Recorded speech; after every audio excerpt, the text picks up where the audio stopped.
Thanks. I think there's a fly on your hand. Oh, thank you. Oh, thank you, guys. At least it's not a cicada, I swear. Those things are... Okay, but I do have actual questions. I appreciate it. I was like, is there breaking news? But she's, yeah, there you go. Does the president believe that a 15-week-old unborn baby is a human being? Are you asking me if the president supports a woman's right to choose? He does. Go ahead. Origins. Jake Sullivan said this week that if China does not let investigators probing the COVID origins in, they're going to face isolation in the international community. So what is an example of something that the White House thinks China would care about being isolated from? I think what the president and what Jake Sullivan were referring to is the global community has taken notice. We're going to work together to exercise the necessary pressure on China to be a participant. And so the White House's position would be that isolation from the international community is more of a deterrent than, say, sanctions and threatening sanctions or some other form of punishment.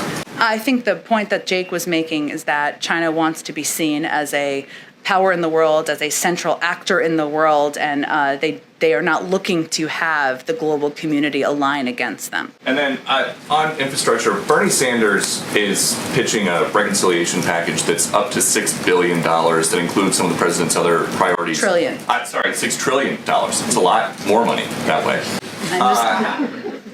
I'm just here to get you the accurate info. Thank you very much. If something $6 trillion big makes it to the president's desk, would he sign it, or is that too big? Well, first, we're not quite there yet. And I would also note that the president has put forward a way of paying for these proposals. A dozen or so states have now ended the federal unemployment benefits, the extra unemployment benefits. A couple more states are going to do that in coming days. Does the White House think that the governors who are ending these extra enhanced unemployment benefits before they expire are doing the right thing or the wrong thing? Well, we have continued to implement or continuing to advocate to implement these unemployment benefits for the remainder of their tenure, which is just a couple of months. We don't actually know, because the data doesn't exist yet, what the impact of the implementation in these states is. Our view is that American families, there are still millions of people out of work. They still need a little bit of extra assistance. Go ahead. I just want to drill down, Jen, on the White House position on a vehicle mileage tax for electric vehicles. Can you explain the White House's position and why you'd be opposed to, essentially, wouldn't it level set, because people who fill up their cars with gasoline pay into the Highway Trust Fund with the 18.3 cent per gallon excise tax. People who drive electric vehicles, drive on the same roads, they don't pay that tax. Why not?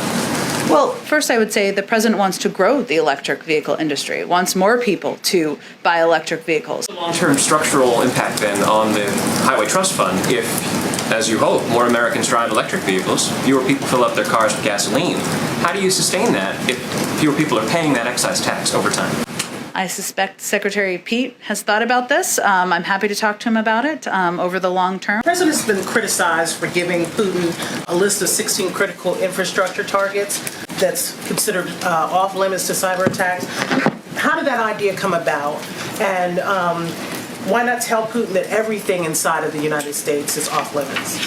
Well, first, I don't think it required the president providing a list for President Putin or Russia to determine what is critical infrastructure in the United States. I know that has been part of the conspiracy response to his proposal. The president was being clear. These are areas where, we will be watching and we will reserve the option of consequences. Go ahead, but actually, this woman right in front of you, I was trying to point to her, and then I'll go to you next. Go ahead. Oh, no, right behind you. Go ahead. Oh, right here did you have a question? Right there in the polka dot shirt? Yeah, I did. Go ahead. Okay. You can't tell. No, sorry. On the debt ceiling. And some Senate Republicans are delaying confirmation of his OPM nominee over fears that if confirmed, she would incorporate what they see as detrimental critical race theory into federal directives. What is the White House's response to that delay? The president believes that this is a qualified nominee, one the Senate should move forward expeditiously, automatically. This means most families with 2 young children would receive a monthly payment of $600 starting in July. But we want to make sure that everybody who's eligible signs up. Hence, we've launched a website, childtaxcredit.gov, very easy to remember. And if anybody is not sure, maybe they haven't filed taxes because they're not required to, they can go there and learn if they're eligible for this this incredible benefit. Second, today the United States, in coordination with our allies and partners in Canada, the European Union, and the United Kingdom, has taken a number of actions to impose costs on the Lukashenko regime in Belarus for a variety of egregious acts. Last month, we said we would develop a list of targeted actions against key members of the Lukashenko regime associated with ongoing abuses of human rights and corruption, the falsification of the 2020 election, and the forced diversion of the Ryanair flight. Today, we are following through and holding the regime accountable. So earlier today, the Department of State and the Department of Treasury designated 62 Belarusian individuals and 5 entities in response to continuing repression in Belarus. And importantly, we did this alongside our partners and allies, and with these coordinated actions on both sides of the Atlantic, we are demonstrating our deep and shared concern regarding the Lukashenko regime's activities.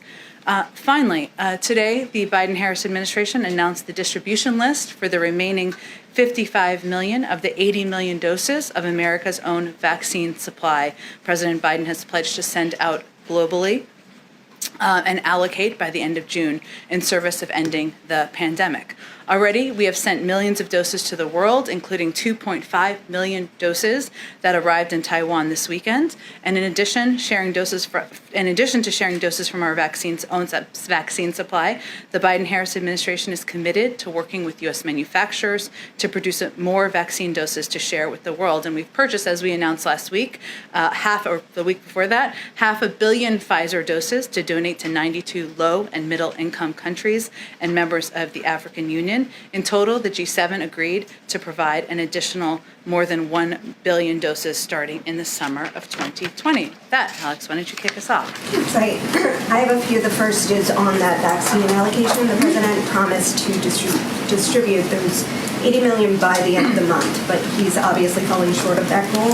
So is there any indication that the red tape in this distribution is costing lives at this point? Why is it taking so long?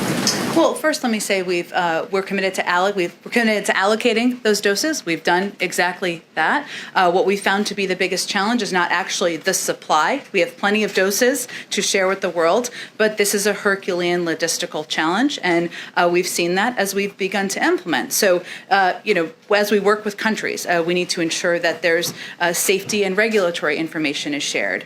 Some supply teams need needles, syringes, and alcohol pads.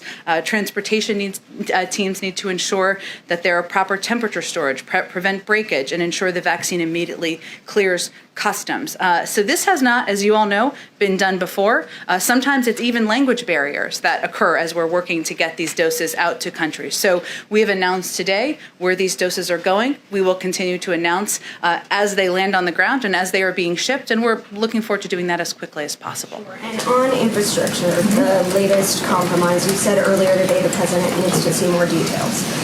What details does he need to see? Was he not able to take a look at the package this weekend?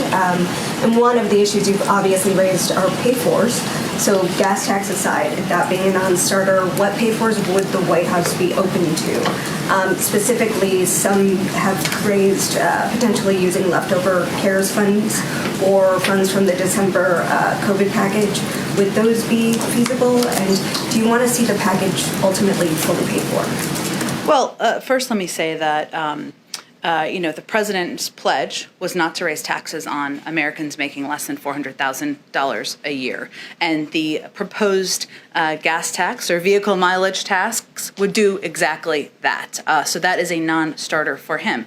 I'd also note, for the mathematicians in the room, that only raises $40 billion, which is a fraction of what this proposal would cost. The president has proposed a range of ways to pay for this package, including ways that would not violate the red lines the Republicans have put forward. One of them is ensuring the highest, wealthiest individuals in this country pay what they're supposed to pay as it relates to taxes, additional tax enforcement, which would raise a great deal more by multiples of what the gas tax would raise, and it would fall on for predominantly wealthy Americans and just ensure they're paying the taxes they owe.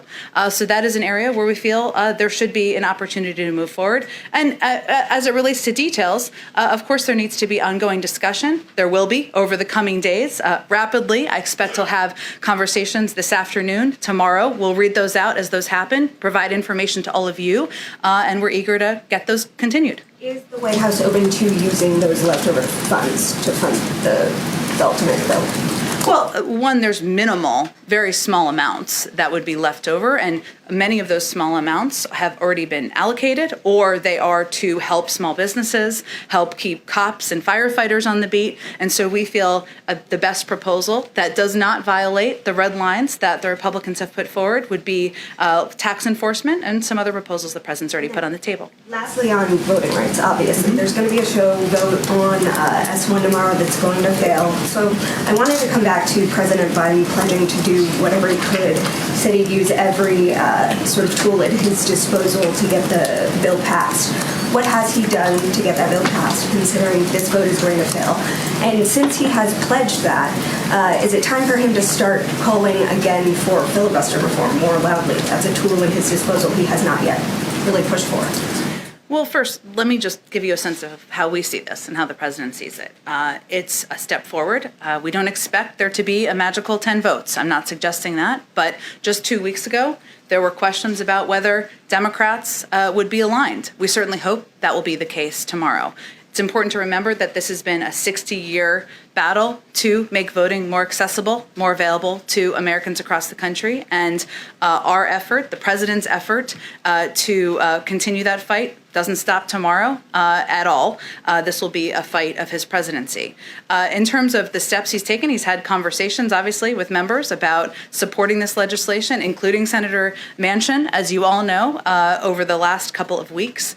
And he will continue to advocate. He's also asked his vice president, or agreed with his vice president, that she will be in charge of this effort moving forward. It doesn't stop. This is an important piece of it, the federal legislation, more work to be done, but it doesn't stop with that. There's work to do in the states. There's work to do with voting groups. There's work to do to empower and engage legislatures, and that's something that will also be part of her effort. And as it relates to the filibuster, I don't think you have to take it from us. That would be Congress moving forward or making a decision. If the vote is unsuccessful tomorrow, we suspect it will prompt a new conversation about the path forward, and we'll see where that goes. Go ahead. Following up on infrastructure, Senator Portman said over the weekend that he thought that dropping the gas tax and this fee on electric vehicles could be something that they could do so long as the president puts forward ideas that do not include raising any taxes. Is that a potential compromise that seems feasible? Well, again, last I checked, the proposal the president put forward in his initial proposal that has been a part of this discussion to increase investment in tax enforcement, ensure that people who are the wealthiest are paying what they should be paying in taxes, which would raise a significantly larger amount than the gas tax. It does exactly that and should meet his bar. And to Alex's point, do you want this bill to be fully paid for? The president has proposed means of fully paying for this package, including the tax enforcement components. He thinks that's a responsible thing to do, and we'll continue to have discussions with members about how we can find a path forward. You mentioned continuing discussion. Should we expect another in-person meeting perhaps here at the White House this week? I suspect you can expect that, yes. Go ahead. Just going into this week, how does the president view his role in these negotiations? Is he the closer? Is he the facilitator? What's his approach this week to try and get this across the finish line? I feel like there's a baseball analogy here I won't really want to deliver on, so my husband thinks I'm cool, but I can't think of it. Look, I think the president, having served 36 years in the Senate, he's always going to be deeply involved. He's always going to roll up his sleeves and want to know every detail of what's being discussed, every detail of the proposal and package. As I noted in response to Mary's question, I suspect he'll have some members here over the next couple of days to have those discussions in person. So I don't know how I will leave it to all of you to characterize or give a label for that, but he's ready to roll up his sleeves. The door to the Oval Office is always open, and he'll be deeply involved and engaged in these negotiations over the coming days. And some progressives have made the ask that if you're going to move forward with this bipartisan package, moderate senators commit to them to supporting the reconciliation piece of this as well, the second track, if you will. Will the president also seek that commitment from the moderates if they do move forward on a bipartisan piece of legislation?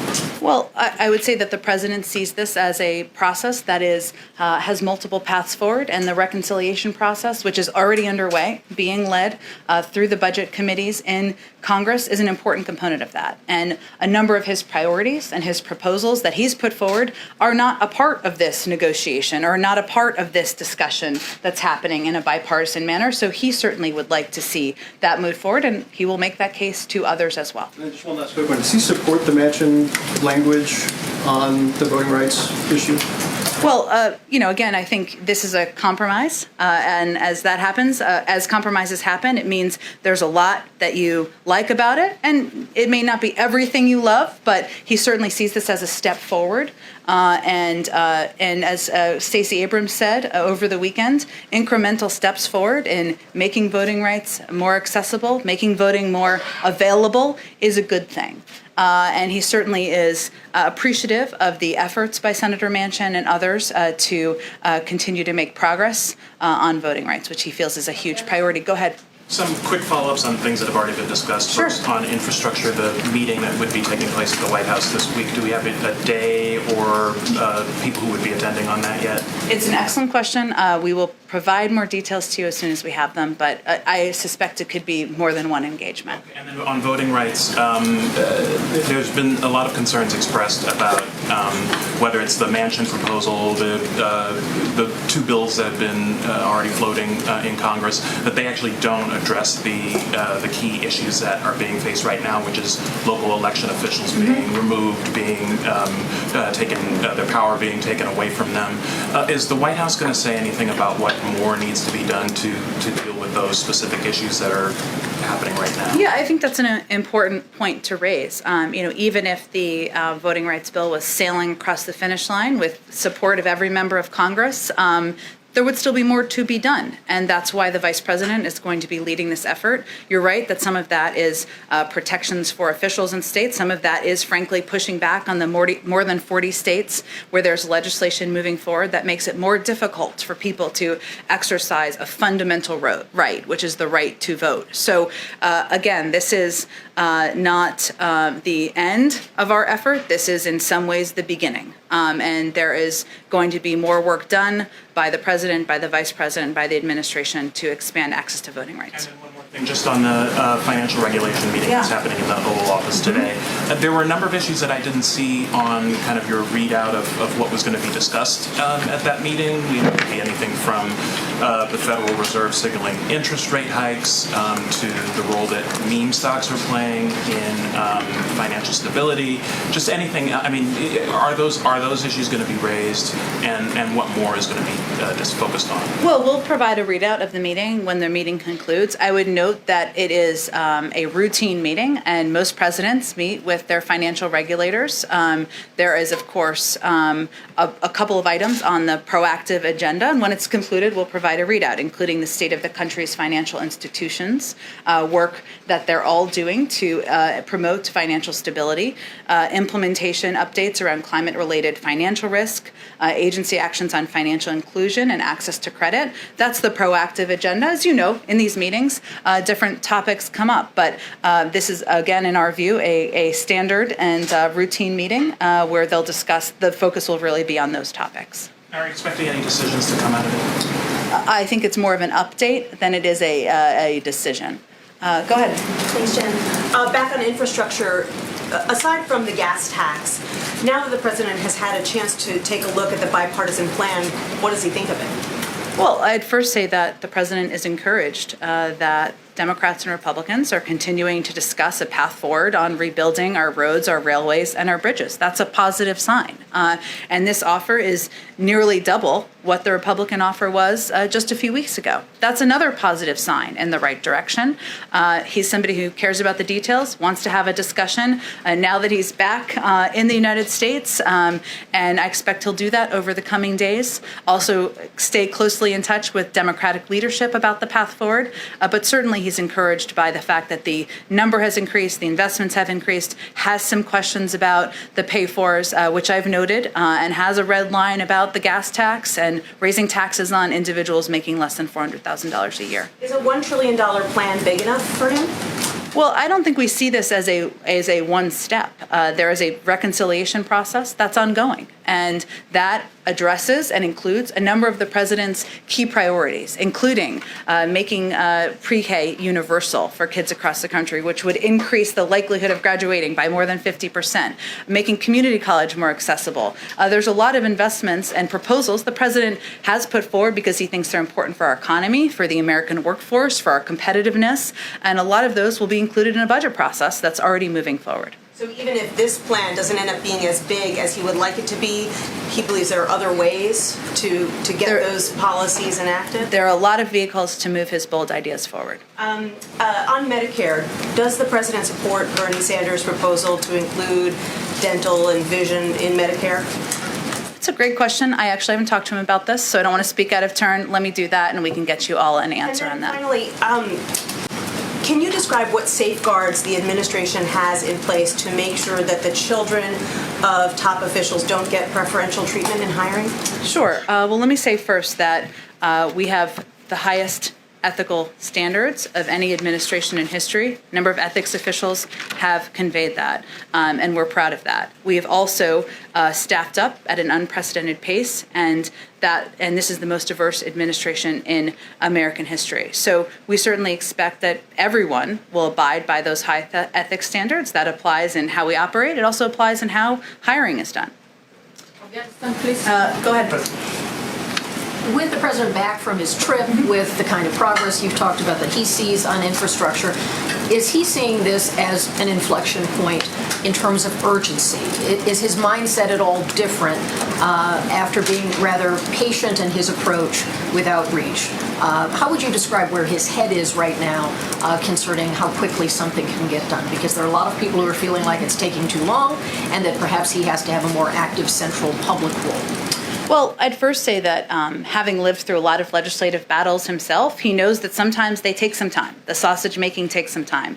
But to your point, he does not feel the time is unlimited. And he would like, it is not weeks in his view in terms of moving forward and seeing if there's a bipartisan path forward. So that is why he's eager to have these meetings and discussions over the coming days in the White House and see what it looks like, see if we can address some of the questions he has about this proposal, and certainly he'd like to move forward sooner rather than later. And on Iran, the newly elected president has indicated that he does not wish to meet with President Biden or to engage on the components of the JCPOA. What is the president's view on that? Well, we don't currently have diplomatic relations with Iran or any plans to meet with the at the leader level, so it's unclear that anything has actually changed on that front. I will say that the president's view and our view is that the decision maker here is the supreme leader. That was the case before the election, is the case today, will be the case probably moving forward. The Iran nuclear negotiating teams just finished their 6 rounds of talks. They have not yet announced the 7th round, but as is typical, they're back consulting with capitals, and we're looking forward to seeing where that goes moving forward. Go ahead, Peter. Thank you, Jen. On COVID-19 origins, Jake Sullivan said this week that if China does not let investigators probing the COVID origins in, they're going to face isolation in the international community. So what is an example of something that the White House thinks China would care about being isolated from? Well, I would say that, as you know from covering the trip, last week there was a great deal of calibration around in the global community among the world's largest democracies, the world's most important security partners, about how we were going to work together to address the rising economic power of China and concerns where we have concerns, which the lack of transparency is certainly one of them. So I think what the president and what Jake Sullivan were referring to is the global community has taken notice. We're going to work together to exercise the necessary pressure on China to be a participant and to provide transparent data and access in this case. And China wants to have a role in the global community and global conversations, and certainly they would take note of that. So the White House's position would be that isolation from the international community is more of a a deterrent than, say, sanctions and threatening sanctions or some other form of punishment. I think the point that Jake was making is that China wants to be seen as a power in the world, as a central actor in the world, and they are not looking to have the global community align against them. And then on infrastructure, Bernie Sanders is pitching a reconciliation package that's up to $6 billion that includes some of the president's other priorities. Trillion. $6 trillion. It's a lot more money that way. I'm just here to get you the accurate info. Thank you very much. If something $6 trillion big makes it to the president's desk, would he sign it, or is that too big? Well, first, we're not quite there yet. And I would also note that the president has put forward a way of paying for these proposals, including what he feels are necessary reforms to our corporate tax system, and asking the individuals, the highest income individuals, the top 1%, to pay more. And he's put a range of ideas out there on the table and proposals out there on the table. We're going to have discussions with Congress about what it looks like, what Democrats are comfortable with as well. There's a range of views in the Democratic Party as well, but we're not quite there yet. And the last one, a dozen or so states have now ended the federal unemployment benefits, the extra unemployment benefits. A couple more states are going to do that in coming days. Does the White House think that the governors who are ending these extra enhanced unemployment benefits before they expire are doing the right thing or the wrong thing? Well, we have continued to implement or continuing to advocate to implement these unemployment benefits for the remainder of their tenure, which is just a couple of months. We don't actually know, because the data doesn't exist yet, what the impact of the implementation in these states is. Our view is that American families, there are still millions of people out of work. They still need a little bit of extra assistance. We also don't think that these benefits should be never ending. Hence, they're going to expire in early September. So we know governors are going to make their decisions. We continue to believe that with more than 7 million people out of work, that there's still additional assistance we should give to the American public. Why don't you go ahead after you said Afghanistan? Thank you very much. My name is Nazira Azim Karimi. I'm Afghan freelancer journalist. As you know, President Ghani and Dr. Abdullah will travel on Friday to the White House, to Washington, and visit with President Biden. What will be the main topic that President Biden will discuss with both of them? And also, Taliban continues their attack in Afghanistan even today. White House has any plan to invite Taliban to convince them to make a ceasefire in Afghanistan, because Afghan people, they are really tired. Afghan and emotionally, we are in a bad situation. Understood. Well, I know that President Ghani will be here in the United States on pre-planned travel to New York, I believe, and of course the president looks forward to welcoming him to the White House for a meeting on Friday. And I expect their focus of their conversation will be to continue to discuss how we can work together to ensure that Afghanistan never again becomes a safe haven for terrorist groups who pose a threat to the U.S. homeland. How we can work together to continue to implement the humanitarian assistance, other assistance that the United States remains committed to, even as we work to draw down our troops. Go ahead. Thank you, Jen. Just two questions. One, in the wake of the Supreme Court ruling on the NCAA and college athlete compensation, does the White House believe that there should be federal rules or some kind of federal standard governing college athlete compensation, or is that a decision that the administration believes should be left up to states? Let me just first say on the ruling that our view is that, of course, NCAA student athletes work very hard, both on the athletic field and in the classroom. I'm a retired one myself, and today's decision recognizes that, as with all Americans, their hard work should not be exploited, and the president believes that everyone who works should be compensated fairly for his or her labor. In terms of specific regulations, it's an excellent question. This is obviously a new ruling. I'd have to talk to our policy teams about that and where we might stand. And just one on COVID-19. Based on the current projections, it does not look like the president's July 4th target of getting 70% of the population at least one dose of the vaccine will be met. Of course, the administration has tried to incentivize vaccinations along with corporations and other partners. What else can the White House do at this stage to try and change the trajectory of vaccination rates? And what are the concerns of missing that target in terms of the president's desire to get back to normalcy? Well, first let me say we've made tremendous progress in our vaccination efforts to date. And the ultimate goal has been to get America back to normal, as you said. And we're looking forward to doing that even here at the White House. As you know, we've invited over 1,000 essential workers and military families to join the president on the South Lawn and many more with fireworks on the Mall. What we've seen over the course of the past couple months in terms of progress is a massive reduction in the number of COVID cases by about 90%, a 95% reduction in the number of deaths that are down. That's significant progress.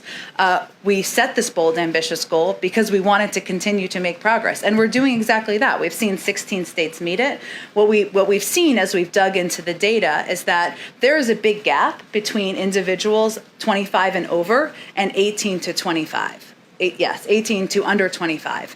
That means that's an area we need to continue to work on. Now, regardless, even if we do sail past the 70% goal, we're still going to be vaccinating people on July 5th, on July 7th, on July 10th.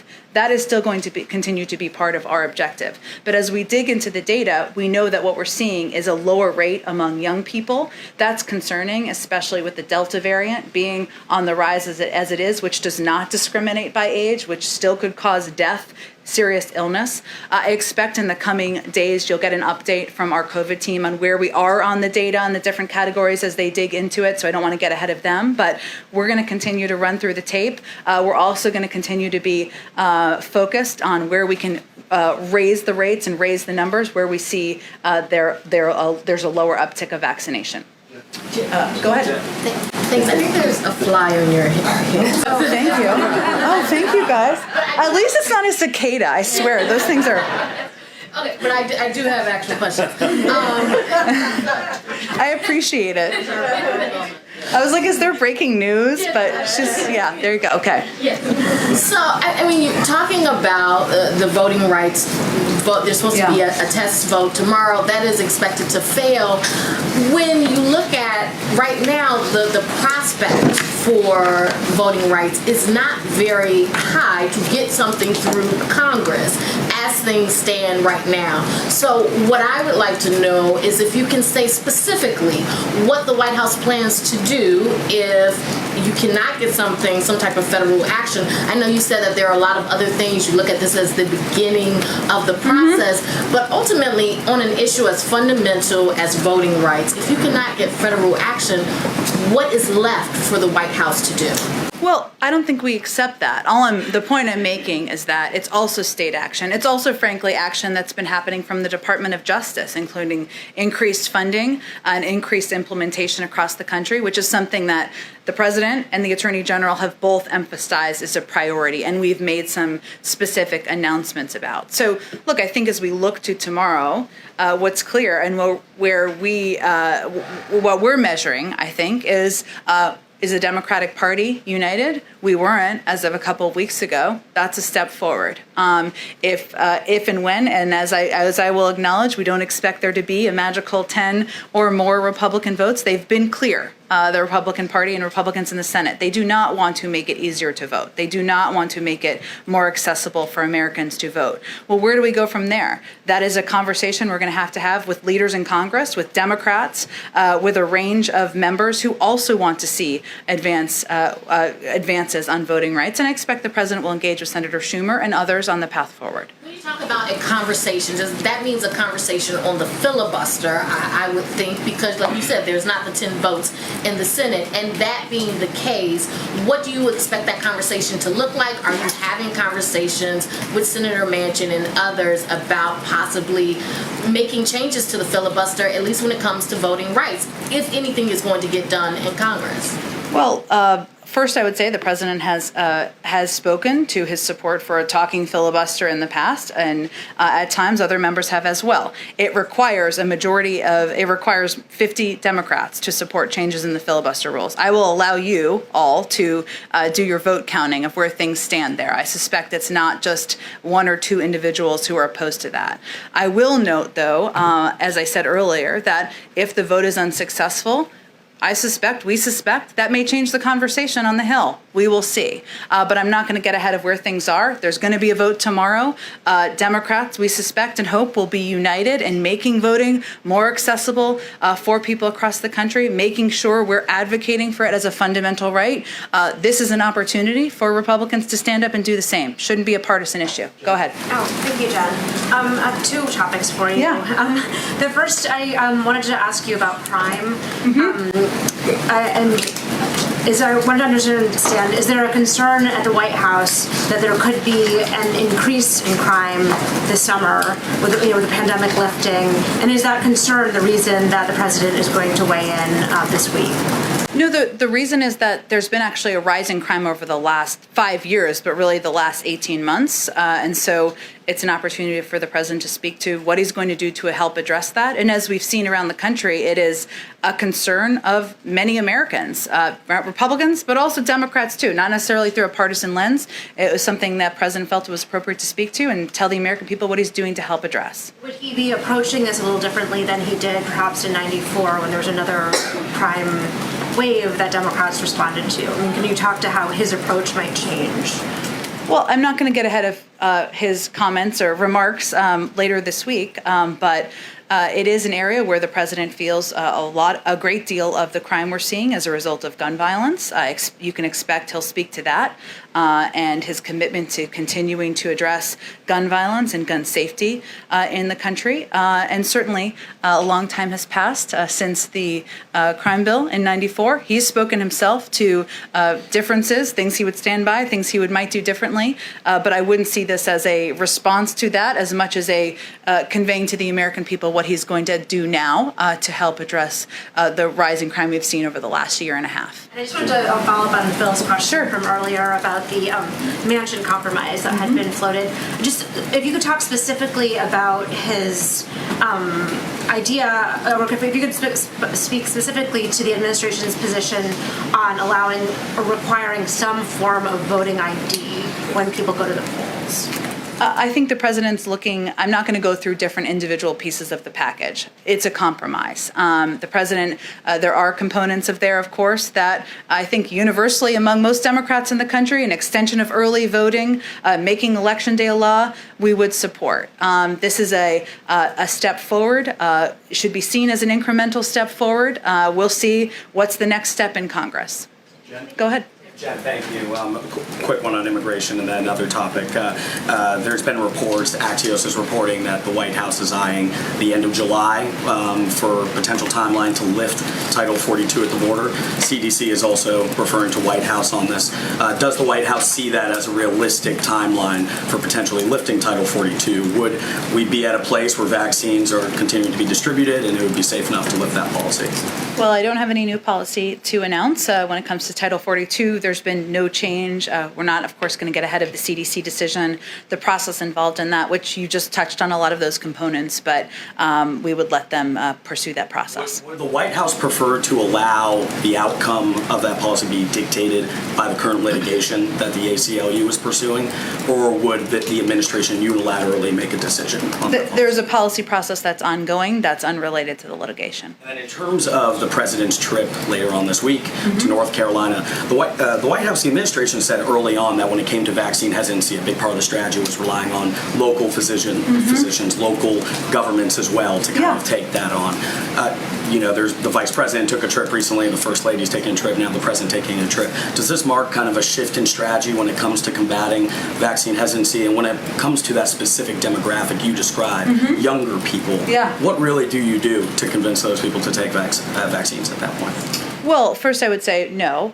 Where we've invested our funding is in empowering local trusted voices, whether they're doctors or clergy or civic leaders. That continues to be the case.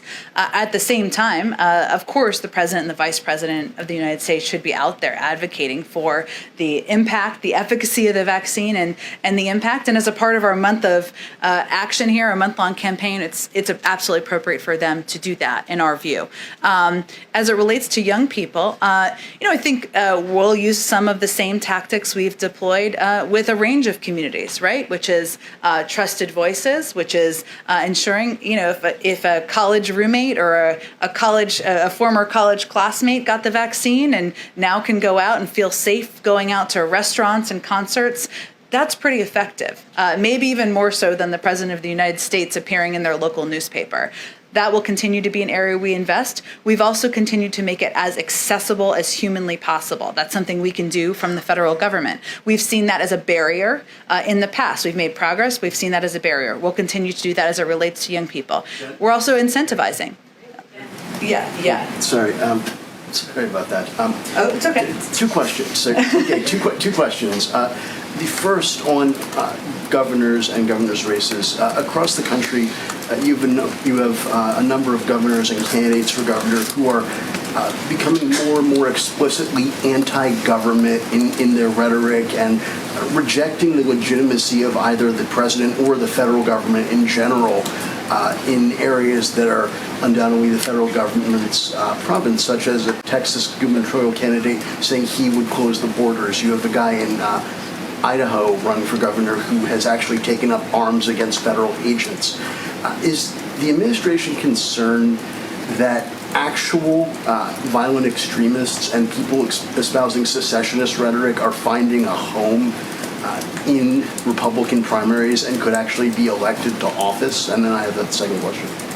Well, I'm not going to label people domestic violent extremists officially from here. I think we have certainly seen problematic rhetoric, followers of QAnon and conspiracy theories who don't just run but are elected to office. So there's already a record of that.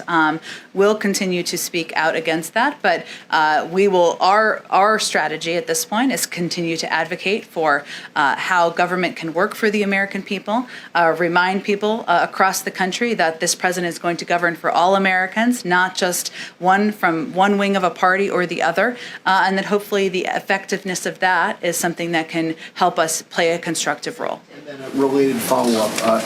President Biden's predecessor is going to return to his campaign-style rallies in Ohio this coming weekend. Has anyone from the administration reached out to Governor DeWine or anyone in Ohio's government about the possibility of violence resulting from his return to the trail? And is there any concern that him going back out there and continuing to insist that the election is fraudulent and that he actually won could result in people being hurt or killed?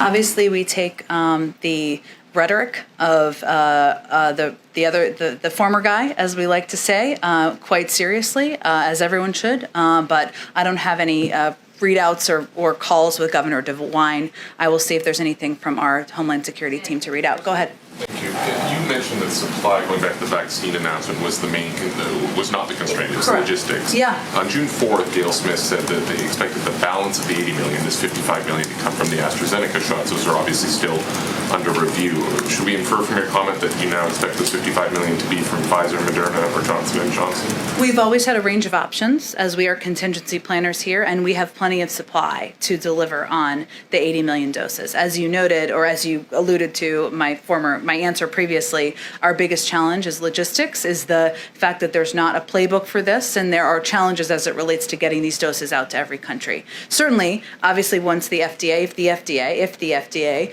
approves us sending these AstraZeneca doses overseas, that would be a part of it, but until then, it wouldn't be, of course. Do you have an estimate then on how many doses will be sent this month? Of course, President Biden's pledge initially was that 80 million would be sent this month, and now they'll be allocated instead of sent. I don't have an update on that. It's a great question. I know the COVID team is doing a briefing tomorrow, but I will see if there's more we can get back to on it today. I know you will be. One more. A loyal attendee. And going for the meeting this afternoon, one subject I wonder if it'll come up is cryptocurrency. Is that something the president is seeking the advice of? The agenda is exactly what I outlined earlier, and we will provide a readout once the meeting concludes about the topics discussed. With Jay Powell, does he have confidence in the job Jay Powell is doing? Does he have any particular message for Powell in particular? The president's view is this is a routine meeting with financial regulators to get an update on management of the economy and making credit accessible to people across the country. Go ahead. Just want to drill down, Jen, on the White House position on a vehicle mileage tax for electric vehicles. Can you explain the White House's position and why you'd be opposed to, essentially, wouldn't it level set because people who fill up their cars with gasoline pay into the Highway Trust Fund with the 18.3 cent per gallon excise tax? People who drive electric vehicles, drive on the same roads, they don't pay that tax. Why not? Well, first I would say the president wants to grow the electric vehicle industry, wants more people to buy electric vehicles, wants to make them accessible to people across the country. That will help our climate, help create jobs in that industry as well. And his view is that there are plenty of ways to pay for these proposals, plenty of ways that will not leave the burden on any individuals across the country making less than $400,000 a year. That's the choice, and he feels we should have the burden on the wealthiest Americans as opposed to any other Americans. What's the long-term structural impact then on the Highway Trust Fund if, as you hope, more Americans drive electric vehicles, fewer people fill up their cars with gasoline? How do you sustain that if fewer people are paying that excise tax over time? I suspect Secretary Pete has thought about this. I'm happy to talk to him about it over the long term. But again, the purpose of this proposal is to move to electric vehicles as an industry where people are driving electric vehicles, making our climate healthier, but also creating jobs in this industry that he feels is an industry of the future. Go ahead. Thank you. The president's been criticized for giving Putin a list of 16 critical infrastructure targets that's considered off limits to cyber attacks. How did that idea come about? And why not tell Putin that everything inside of the United States is off limits?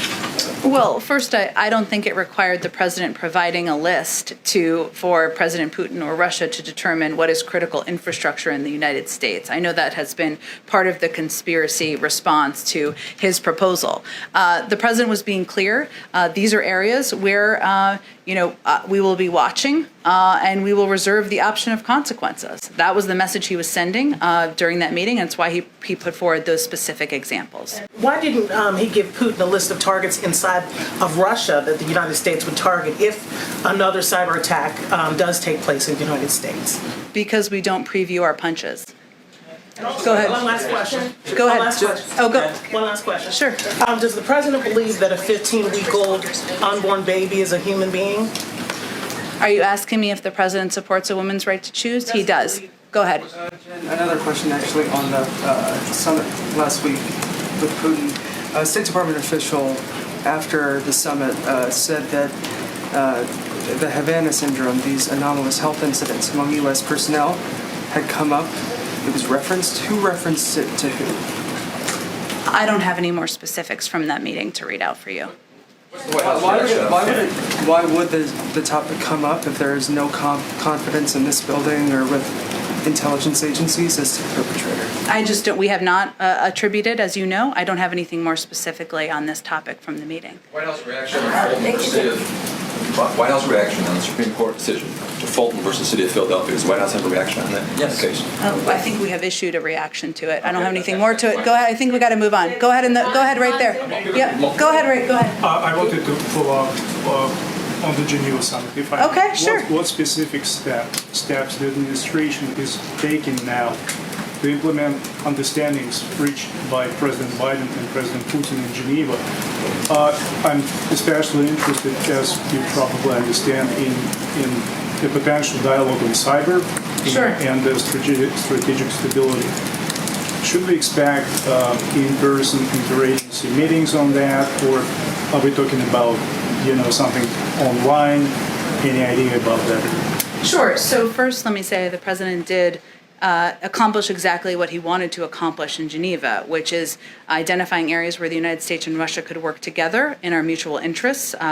We launched these strategic stability talks. Part of their discussion was the fact that there will need to be a lot of follow-up on a level that is below the two leaders, so that some of that could be at the Secretary of State, some of that will be underneath that, and those discussions will be happening or beginning in the weeks ahead. But that was the agreement between them, that there would be follow-up from their teams. I don't have any more specific update. I expect you would get those updates from the State Department and others. Go ahead. Go ahead, but actually, this woman right in front of you, I was trying to point to her, and then I'll go to you next. Go ahead. Oh, no, right behind you. Go ahead. Oh, right here in the, did you have a question right there in the polka dot shirt? Yeah, I do. Go ahead. Okay. I can't tell. No, sorry. On the debt ceiling, there's Yes. going to be a fight coming up next month, and they've been known to be epic showdowns on debt ceiling. Yeah. So what is the president's stance on raising the debt ceiling, and if it cannot, no agreement can be reached, will the Treasury Department take extraordinary measures? The president believes that Congress will do what they've done 3 times during the Trump administration, which is to raise the debt ceiling. We know that that will be a central focus and discussion, probably even in here, come the fall. But he expects they will do what they've done 3 times over the last. Go ahead. Thank you, Jen. The president said repeatedly on the campaign trail that he opposes defunding the police. He's addressing rising crime across the country on Wednesday, and he mentioned this. What is the president's message to some mayors who are considering reducing police budgets or already have reduced police budgets? Well, I would say first in the president's implementation of the ARP, part of the funding that goes to local and state authorities is to ensure that there are police that are kept on the beat. Obviously, state and local authorities are going to determine how they spend that money, but certainly he included that funding because he feels it's important to communities across the country. One more. Yeah. So I was wondering if you could tell us about the president's reaction. Some Senate Republicans are delaying confirmation of his OPM nominee over fears that if confirmed, she would incorporate what they see as detrimental critical race theory into federal directives. What is the White House's response to that delay? The president believes that this is a qualified nominee, one the Senate should move forward expeditiously so that we can ensure we have a full team in place across the government to continue to work with Democrats and Republicans in Congress. Go ahead, Nadi. Thank you, Jen. Just to follow up on Iran, an EU negotiator said today that they cleared on certain technical issues, but they still have problems on a political one. And some sources in Vienna, indicating that they might reach a deal by the middle of July. Is this optimistic? What's your assessment of that? Can a deal be reached considering the election of the hardline president? Well, again, I don't have a new deadline to set here. As you know, because you follow this closely, they just finished their 6th round. It's natural that they would be returning to capitals, the negotiators, to consult with their capitals and leaders in their capitals. That's happening now. Our view is that there is a decision maker here and that has not changed, and it is the supreme leader. So we are going to continue to work to move these diplomatic negotiations forward because it's in the interest of the United States and the interest of our national security. But I don't have a new timeline to set for you. But that he's been the decision maker before the election, after the election, and even after an inauguration. Go ahead. Thank you. You announced sanctions against Belarus today, which include visa restrictions, property assets designation, but previous reports suggested there would be economical targets, that the sanctions would be tougher. Why have you refrained from putting economic sanctions on Belarus, which would be more significant? Well, we just announced a huge number of sanctions in coordination with our European partners to send a clear message that the behavior is unacceptable. Not just the diversion of the Ryanair flight, but oppression of democracy within the country. And that's something, again, we did in coordination with our partners because we felt these would be the most effective means of sending that clear message. Go ahead. Why hasn't the president nominated anyone to lead the FDA at this point? I know this is a popular and understandable question. Certainly he's eager to have somebody who's qualified and prepared to take on the role, and he's not going to expedite it until he's ready to make a decision and make an announcement. Go ahead. Thank you, Jen. The U.S. Conference of Catholic Bishops is writing a document to clarify who should receive communion. And this is targeted at politicians, people who have a high public profile. What's the president's reaction to this?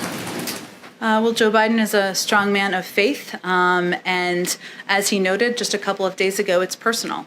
He goes to church, as you know, nearly every weekend. He even went when we were on our overseas trip. But it's personal to him. He doesn't see it through a political prism, and we're not going to comment otherwise on the inner workings of the Catholic Church. By the bishops make the president reconsider his public support for policies that increase access to abortion or allow access to abortion in the United States? Again, the president's faith is personal. It's something that has helped guide him through some challenging moments in his life, and that's how many Americans see their faith as well, not through a political prism. So I would suspect he will continue to attend church as he has for many, many years. Go ahead, Jonathan. Contradictory to U.S. Go ahead. I think we're going to move on to the next question because I've just answered that, and it's personal. Go ahead. Thank you. There's a gubernatorial election in New Jersey. Governor Murphy's running for re-election. He endorsed the president last time, raised money for him. Is the president going to help Governor Murphy win re-election this fall?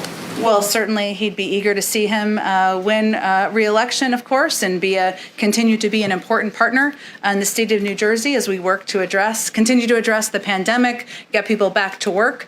In terms of what his specific political plans are, I don't have anything to preview for you at this point in time.